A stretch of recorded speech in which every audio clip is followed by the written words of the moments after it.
안녕하세요. 그림일 가족 여러분. 오늘 금요일 아침, 오늘도 이렇게 매일 한 말씀으로 또 오늘 하루를 시작하는 모든 분들에게 우리 예수 그리스도의 십자가, 그 은혜와 사랑을 알고 또 경험한 사람들에게서 볼 수 있는 그런 고귀하고 또 신비한 그런 힘과 능력이 우리의 삶 가운데에서 충만히 흐를 수 있기를 간절히 기원합니다. 자, 오늘 저희는 고린도전서 1장 우리 22절에서 25절 말씀으로 함께 이 아침 시작하도록 하겠습니다. 고린도전서 1장 22절에서 25절 말씀. 유대인은 표적을 구하고 헬라인은 지혜를 찾으나 우리는 십자가에 못 박힌 그리스도를 전하니 유대인에게는 거리끼는 것이요 이방인에게는 미련한 것이로되 오직 부르심을 받은 자들에게는 유대인이나 헬라인이나 그리스도는 하나님의 능력이요 하나님의 지혜니라. 하나님의 어리석음이 사람보다 지혜롭고 하나님의 약하심이 사람보다 강하니라. 아멘. 네, 오늘 읽은 말씀에는 그 바울 당시에 존재하고 있던 두 가지의 세계관이 등장하고 있습니다. 이 히브리 세계관과 헬라 세계관입니다. 그리고 사실 이것은 오늘날까지도 계속 이어져 오고 있습니다. 바울은 22절에서 이렇게 두 가지의 세계관을 요약합니다. 유대인은 표적을 구하고 헬라인은 지혜를 찾으나. 우리 성경은 구약과 신약으로 나뉘어져 있는데 구약은 히브리어로 또 신약은 헬라어로 쓰여져 있습니다. 히브리인들은, 유대인들은 하나님을 중심으로 해서 모든 것들을 생각합니다. 그러니까 신 중심 세계관입니다. 반면에 이 헬라인들은 인간을 중심으로 해서 생각하는 그러한 경향이 있습니다. 그래서 히브리 세계관은 종교적인 눈으로 세상을 바라보고 또 헬라 세계관은 인간의 눈으로 만물의 이치를 밝히는 철학이 발달하게 됩니다. 하나님을 중심으로 한 유대인들은 당연히 하나님의 기적을 아주 중요하게 생각했습니다. 실제로 유대인들의 역사는 곧 하나님의 기적의 역사이기도 했습니다. 10가지의 재앙으로 출애굽의 기적이 시작이 되고 또 홍해가 갈라지는 기적을 체험하고 또 만나와 메추라기를 먹는 기적을 체험했습니다. 유대인들의 이러한 모습은 구약 전체를 통해서 나타납니다. 그들의 반복되는 패턴이 사사기에 잘 나오는데 단계별로 살펴보면 다음과 같습니다. 그들이 어려움에 처하게 됩니다. 그러면 그들은 하나님께 자신들의 형편과 처지를 좀 돌봐달라고 부르짖고 호소합니다. 하나님은 그들을 불쌍히 여겨서 그들에게 능력과 기적 또 구원을 베풀어 주십니다. 그때 특별히 하나님은 당신의 능력과 기적을 어느 사람을 통해서 지도자를 통해서 그렇게 나타내십니다. 이스라엘 사람들은 자신들을 구원하신 하나님께 이제 감사와 찬양을 드립니다. 그러나 또 시간이 흐르면 하나님이 베풀어 주셨던 그 은혜와 능력과 기적은 까맣게 잊어버린 채 또다시 범죄하기 시작합니다. 그 결과 그들에게 다시 환란이 닥쳐오게 되고 그들은 이러한 과정들을 계속해서 되풀이하게 됩니다. 이러한 역사적인 과정을 겪어온 유대인들은 예수님이 활동하실 때에 계속해서 예수님께 기적을 요구했습니다.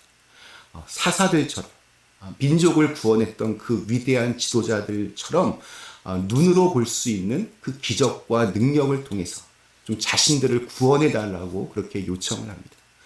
예수님이 십자가에 못 박히셨을 때에도 네가 만일 하나님의 아들이라면 우리를 구원할 메시아라면 그 자리에서 뛰어내려보라 이렇게 기적을 요구하기도 했습니다. 특별히 율법에 따르면 나무에 매달려 죽은 것은 가장 치욕적인 죽음입니다. 그렇기 때문에 메시아이신 예수님께서 나무로 만든 십자가에 못 박혀 죽었다는 사실은 도저히 받아들일 수 없는 일이었습니다. 예수님은 십자가상에서 말도 없이 십자가상에서 목마르다. 나의 하나님 어찌하여 나를 버리시나이까 하면서 정말로 처절하게 연약하게 그곳에서 죽고 말았습니다. 유대인들은 예수에게 신랄 같은 희망을 걸고 기적을 원했는데 예수님이 처절하게 죽었으니까 십자가는 유대인들에게 예수님이 메시아가 아니라는 결정적인 증거가 되는 것입니다. 이처럼 유대인들이 기적을 바랬다면 헬라인들은 지혜를 구하는 사람들이었습니다. 지혜로 이 세상을 다스리고 또 웅변술로 자신의 능력을 나타내 보이는 것입니다.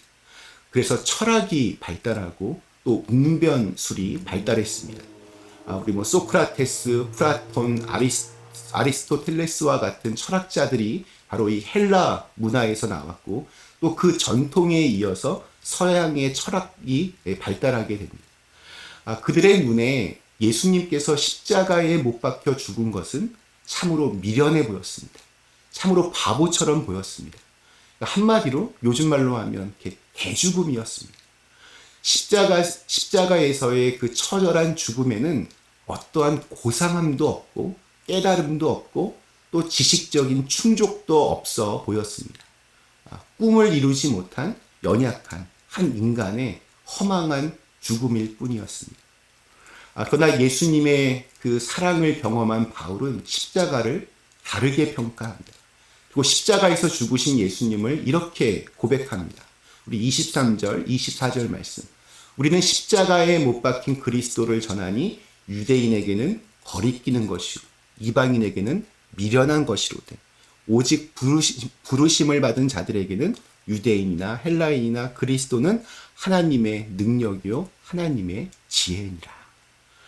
바울은 이제 로마서에서도 이와 비슷한 말을 합니다. 나는 복음을 부끄러워하지 않습니다. 이 복음은 유대 사람을 비롯하여 그리스 사람에게 이르기까지 모든 믿는 사람을 구원하는 하나님의 능력입니다. 십자가가 너무 약해 보였기 때문에 유대인들은 십자가를 믿으려고 하지 않았습니다. 십자가가 너무 바보 같고 미련한 것처럼 보여서 헬라인들은 십자가를 믿으려고 하지 않았습니다. 그러나 바울은 우리에게 분명하게 말씀합니다. 십자가에 못 박힌 예수가 곧 하나님의 능력이며 하나님의 지혜다. 유대인과 헬라인 모두 십자가 그 너머에서 우리를 사랑하시는 하나님의 그 위대한 사랑과 능력을 보지 못했습니다. 하나님은 우리 인간과는 다른 방법으로 우리를 다스리십니다.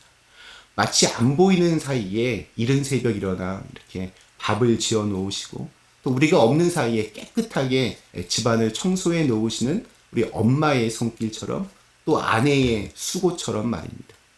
그런데 우리는 그 수고와 헌신을 못 보고 그것이 정말 그냥 당연한 걸로 그렇게 받아들입니다. 화장실이 늘 깨끗한 것은 원래 그런 거라고 착각합니다. 아무렇지 않게 양말을 꺼내 신을 수 있는 것은 누군가가 이렇게 힘들게 빨래를 해놓고 하나하나 개어서 놓았기 때문이라는 사실을 까맣게 잊어버립니다. 그렇게 보이지 않는 손길이 있다는 사실을 너무나 쉽게 지나칩니다. 믿음은 바로 여기에 있습니다. 내가 모르는 사이에도 나를 위해 일하는 손길이 있다는 그 사실을 깨닫는 데서 믿음이 나오고 또 사랑이 샘솟는 것입니다.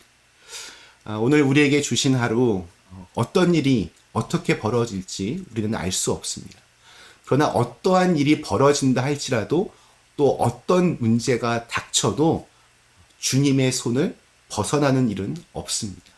어떤 문제들 주님이 놓치실 일은 없습니다.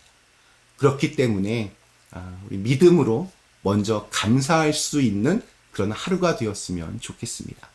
하나님께서 그 문제들을 어떻게 새로운 은혜의 도구로 사용하실지 모릅니다. 오늘 하루도 바로 그러한 하나님의 은혜와 사랑을 믿고 또 그것을 구하며 오늘 하루가 하나님과 함께 동행하는 그런 귀한 날이 되시기를 간절히 기원합니다. 우리 잠시 함께 기도하시겠습니다. 사랑의 하나님, 어떤 이들에게는 예수 그리스도의 십자가가 너무나 약해 보이고 또 어떤 이들에게는 이것이 너무나 미련해 보이지만 우리 믿는 자들에게 이 예수 그리스도의 십자가는 하나님의 사랑을 볼 수 있는 은혜의 창구입니다. 우리 너머에서 우리를 위하여 보이지 않는 손길로 일하시는 하나님을 우리가 믿음의 눈으로 바라보고 그 하나님을 의지하여 오늘 하루도 승리하는 그런 날이 되게 하여 주시옵소서. 예수님의 이름으로 간절히 기도드리옵나이다. 아멘.